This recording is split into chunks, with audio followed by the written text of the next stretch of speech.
Dan makruh bagi orang yang menghendaki berkurban menghilangkan suatu daripada rambutnya dan janggutnya dan kukunya, dan sekalian bulu badannya daripada kumis dan kumis. Misai ini macam kumis yang samping-samping ni.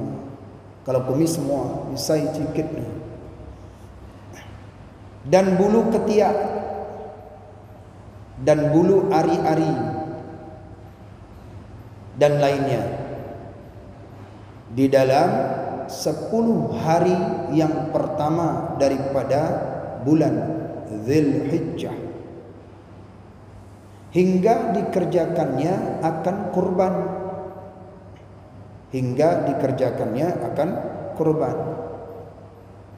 Maka sunat baginya bahwa jangan dia dihilangkannya.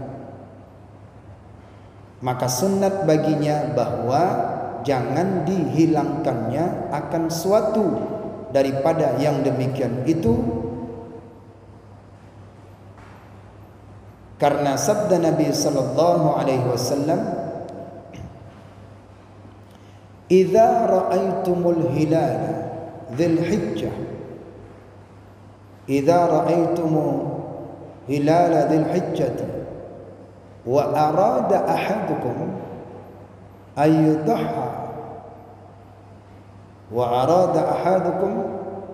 ayyudahha falyumsik an sya'rihi wa adfarihi." Rawahul Muslim. Kata Nabi sallallahu alaihi wasallam, yakni apabila kamu lihat akan bulan Dzulhijjah dan menghendaki seorang daripada kamu bahwa berkurban, maka hendaklah ditahaninya dirinya daripada menghilangkan sekalian rambutnya dan kukunya. Meriwayatkan akan dia Imam Muslim. Ya. Dalam kitab ini melanjutkan daripada pembahasan kita kurban pada Jumat yang lalu, yaitu makruh hukumnya bagi seorang yang mana dia berkehendak berkurban menghilangkan sesuatu yang ada pada badannya, baik itu daripada rambutnya, janggutnya, bulu ketiaknya, dan apa yang ada di tubuhnya itu. Maka oleh karena itu, dalam hukum makruhnya itu mulai dia itu ketika masuk daripada bulan Dzulhijjah. Berarti sekarang sudah tanggal 8 Dzulhijjah, masuk tanggal 8. Tanggal 1 kemarin, tanggal 1 Dzulhijjah sampai daripada tanggal 10 Dzulhijjah, hari raya Nahar, hari raya Idul Adha, dia tahan terlebih dahulu untuk tidak mencukur atau memotong kuku yang di dalam anggota, yang di pada anggota tubuhnya. Mulai saat itu. Dan mulai tanggal 1 itu orang si kurbaner itu dia sudah memasang niat itu. Dia sudah memasang niat. Kalau dia belum memasangkan niat pada tanggal 1 Dzulhijjah, boleh dia memasangkan niat pada ketika nyembelih kurban. Inda dzabahi. Dalam kitab I'anah itu disebutkan ayyushtaratu 'inda dzabihati. Disyaratkan yaitu dia seorang berniat ketika menyembelihkan. Dan boleh juga dia berniat pada tanggal 1 Dzulhijjah karena sudah masuk. Apa dalilnya? Karena Nabi SAW mengatakan idza ra'aitum hilala Dzulhijjah, apabila kamu melihat bulan Dzulhijjah, artinya apabila kamu telah menghadapi bulan Dzulhijjah, telah masuklah bulan Dzulhijjah, maka oleh karena itu kamu yaitu berkendak untuk berkurban, falyumsik, tahan Tahankan olehmu artinya tidak untuk memotong daripada bagian tubuh, baik itu rambut, baik itu kuku dan lain sebagainya, termasuk bulu ketiak, termasuk kumis, termasuk janggut, termasuk apa saja yang ada. Kuku pun tak boleh kecuali ada uzur. Ya, itu uzur dia memang dokter nyuruh ya harus dicukur rambutnya gitu. Atau karena kukunya kalau tidak dipotong patah ya harus dicukur. Nah, ini perkara makruh karena sengaja saja. Karena sengaja. Kalau dia potong enggak ada masalah, cuman makruh. Hilang fadilah daripada sunnatnya. Bagi orang yang hendak berkurban. Ini bagi orang yang kurban ya, bukan yang tidak berkurban.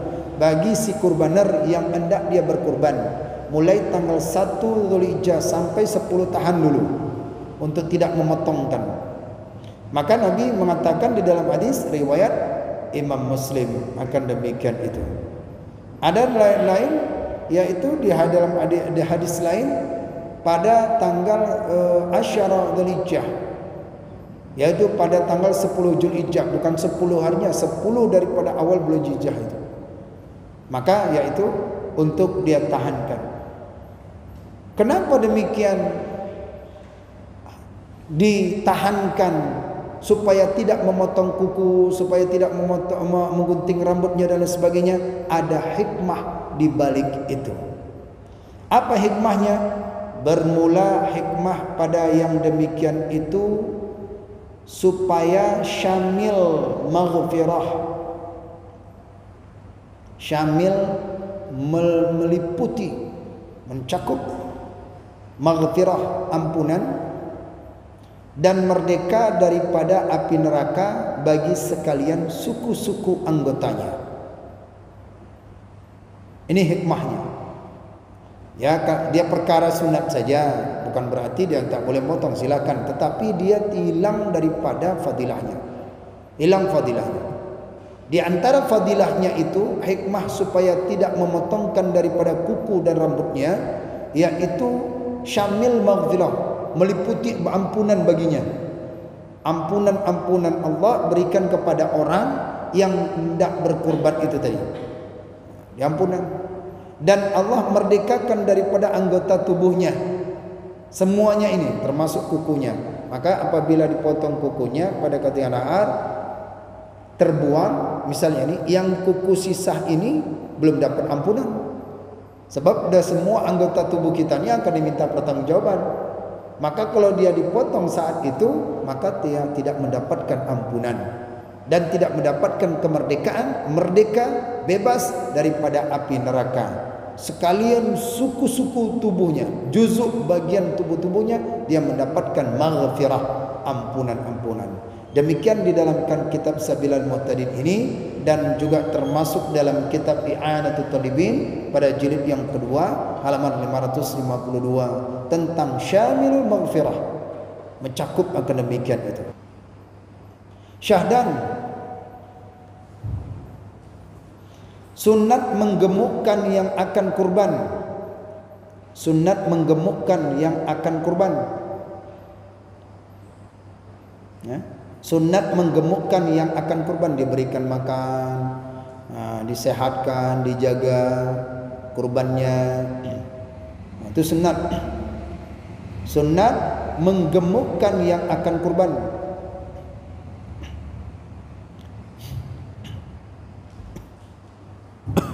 Dan lagi sunat bahwa jangan ada yang akan kurban itu patah. Sunat bahwa jangan ada yang akan kurban itu patah atau pecah tanduknya. Walaupun boleh sebenarnya, tapi kurang syamil, kurang afdol. Sunat bahwa jangan ada yang akan kurban itu patah atau pecah tanduknya, atau tidak bertanduk, Sunatnya komplit semua, tanduknya ada sempurna, walaupun kecil sekali, penting ada tanduk. Tapi lebih bagus gemuk, ya, gemuk sunat dicari.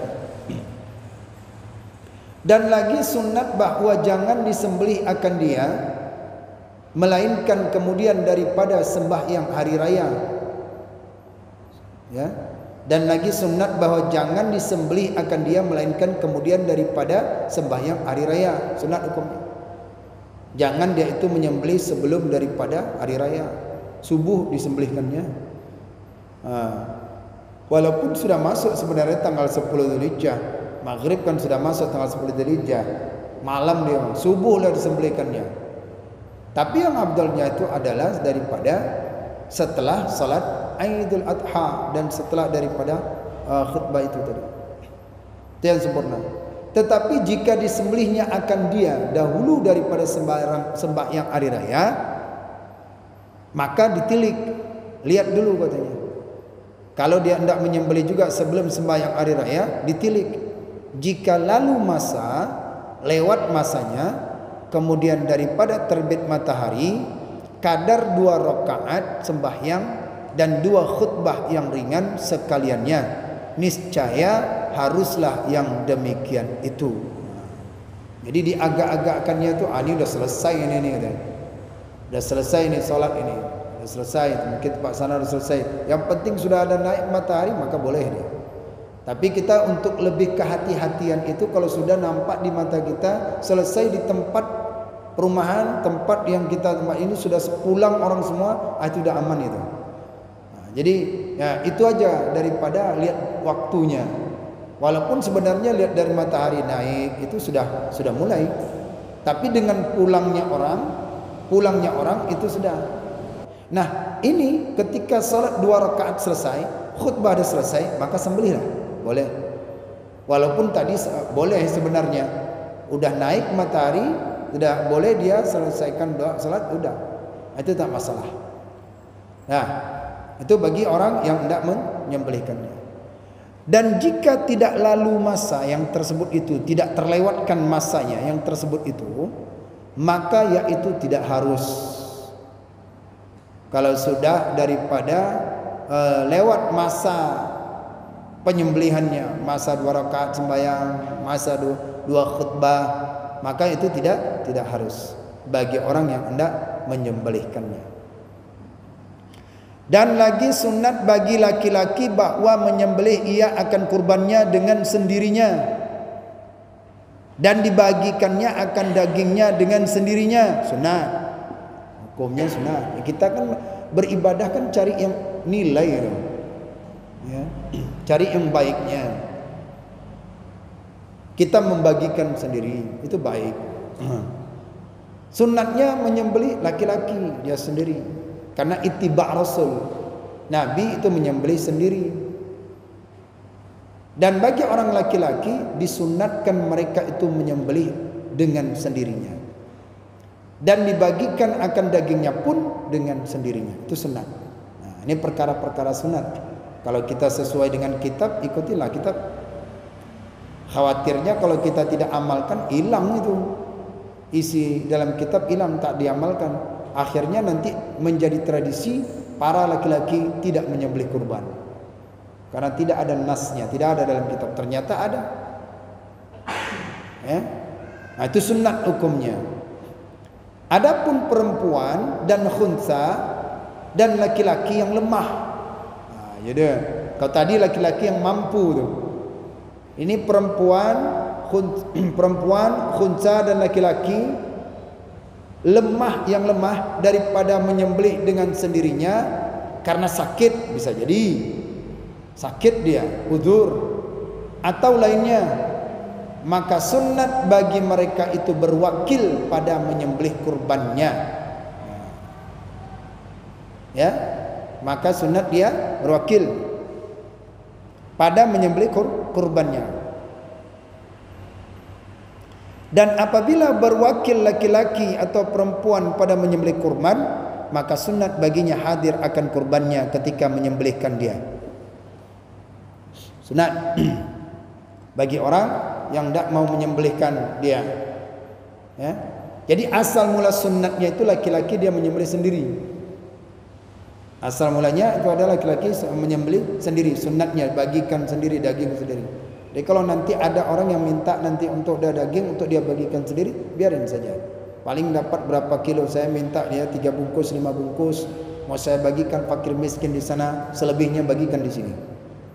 Dia mau di tangan dia langsung mungkin. Dia bagikan atau dia undang daripada orang-orang fakir miskin, dia boleh. Tapi lebih baiknya dia mengantar. Lebih baiknya diantarkan daging itu tadi. Sunat bagi laki-laki. Adapun laki-laki yang lemah, perempuan khunsa, maka yaitu dia sunat untuk dia itu berwakilkan kepada orang lain. Dalam buku yang sudah saya catat itu, yang sudah bagikan bagi yang berminat tuh, itu sudah ada wakil, dalilnya dalam kitab Al-Bajuri pada jilid yang kedua tentang wakil, menyerahkan wakilah, itu niatnya. Ya. Bagi mereka laki-laki. Perempuan kalau dia itu tidak mampu maka wakilkan, sama seperti itu. Kalau perempuan sunat dianjurkan itu, dia mewakilkan, tapi kalau laki-laki kalau dia masih kuat, sunat dia sendiri. Tapi kalau dia uzur karena tangan nggak sanggup, lemah dan lain sebagainya, atau mungkin tak sanggup melihat darah, mungkin kan ada laki-laki yang tak sanggup melihat darah, ya. Akhirnya dia sembelih tak bisa dia, maka diserahkan, diwakilkan kepada dia. Itu boleh.